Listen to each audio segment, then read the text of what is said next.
Winifred Caudron est responsable du département contentieux, assurance et risque du groupe UP et membre de l'AMRAE. Elle est intervenue au sujet de l'équilibre entre la prise de risque et la performance globale. Merci, bonjour à tous. Alors, l'AMRAE, c'est l'association de la gestion des risques et des assurances en entreprise. On est à peu près 2000 ou 3000 entre les risques managers et les assureurs, donc les assureurs, les courtiers, les réassureurs. Donc il y a pas mal de casquettes dans ce domaine-là également. Et sur ce qu'on appelle les missions fondamentales, on a effectivement promouvoir le concept de la gestion des risques. Porter et maintenir l'expertise de la gestion des risques, des risques managers, ça va passer par tout le volet formation. Anticiper et influencer le marché de l'assurance. Et la quatrième mission fondamentale, c'est effectivement de rayonner sur les pouvoirs publics.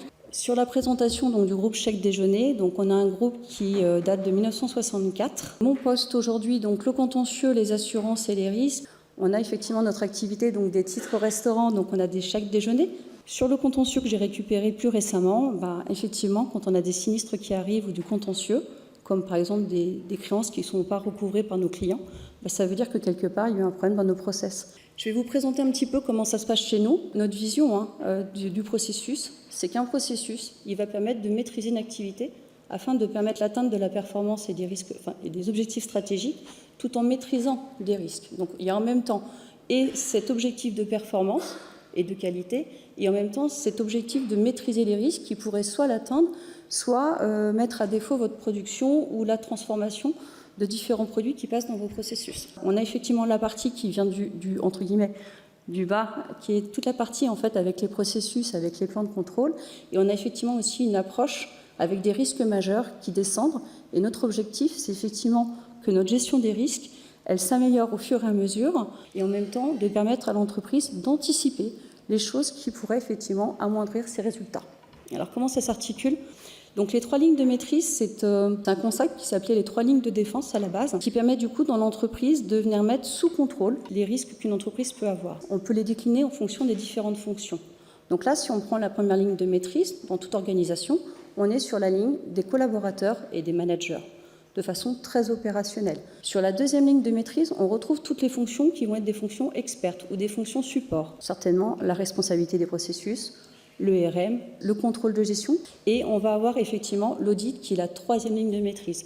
Les 2 premières sont quelque part très opérationnelles et fonctionnelles, et on va avoir l'audit qui est censé être indépendant. Donc voilà, donc ce schéma, c'était pour vous illustrer effectivement ces 3 lignes qui contribuent à maîtriser les risques et donc à favoriser l'atteinte des objectifs.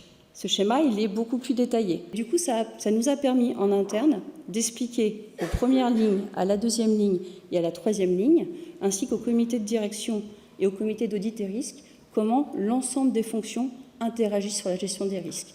Ce que j'appelle le triptyque efficace, c'est effectivement la gestion des risques, l'audit interne et le contrôle interne.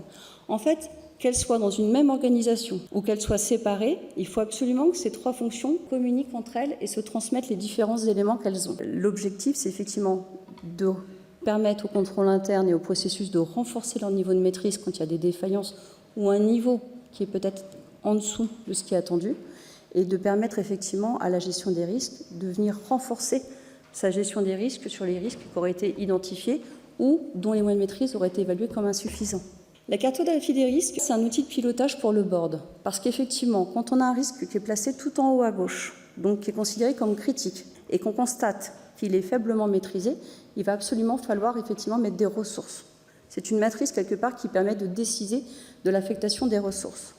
Quand on a un risque qui est très critique, mais placé à droite, donc il est critique mais très fortement maîtrisé, je dirais que là, c'est ce qu'on appelle plutôt la zone d'audit. Il va falloir s'assurer que les niveaux de maîtrise sont suffisants et performants, ou éventuellement détecter s'il faut les renforcer ou pas, s'il y en a qui sont devenus défaillants ou plus adaptés.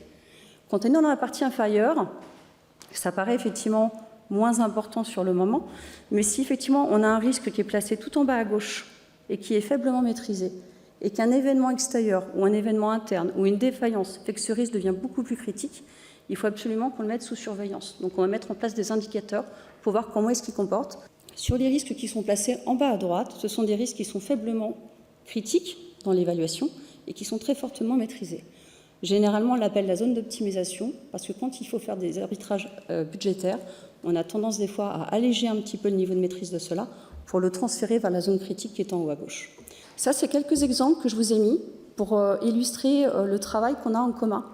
Comment vos processus, ou comment les processus mis en place au sein de vos organisations viennent maîtriser les risques que j'ai dans mes process. Quand j'ai des titres restaurants, quand j'ai des titres cadeaux qui sont produits, qui embarquent une valeur, notre chiffre d'affaires, mais ce qu'on appelle aussi la valeur nominale, donc la valeur faciale des titres. Et bien, quand ils partent dans le flux de transport, entre notre production et notre client financeur, si jamais il se passe quelque chose dans notre transport, effectivement, il y a la production qui intervient, il y a le flux d'expédition, il y a la politique de transport et après une assurance. Mais en fait, pour ces titres-là, on a tout un enchaînement de processus et donc de directions chez nous qui interviennent. Le risque de contrefaçon, on l'a souligné tout à l'heure, on a des titres qui sont convoités, on a des contrefaçons. Voilà, donc c'est pareil, ça, il faut qu'on travaille sur nos process, y compris en amont, parce que nos titres, ils viennent avec des fonds de chèque de l'imprimerie nationale, et ils embarquent beaucoup de points de sécurité. Voilà, donc on a tout notre process, on travaille avec les forces de l'ordre. Tout ça pour vous dire que nos processus, vos processus, on en a besoin pour maîtriser nos risques. Ils interviennent en fait du début à la fin, que ce soit sur la commande, la production, la livraison, le remboursement et de tout ce qui peut se passer autour. Sur le risque de non-conformité, il y a beaucoup de conformités où on nous demande de démontrer notre capacité à maîtriser les risques. Voilà, donc là c'est pareil, là ce sont des processus chez nous qui sont très contrôlés et qui sont très surveillés et mis à jour. Petit rappel donc, sur la thématique de la journée, donc modernité et valeur ajoutée. Donc j'ai voulu essayer de faire un petit peu le lien entre les deux. Je me suis dit qu'effectivement la modernité devait passer certainement par des points de surveillance, des indicateurs pour pouvoir évaluer comment se comportent vos processus et s'il y en a qui sont peut-être sujets à être évolués ou améliorés.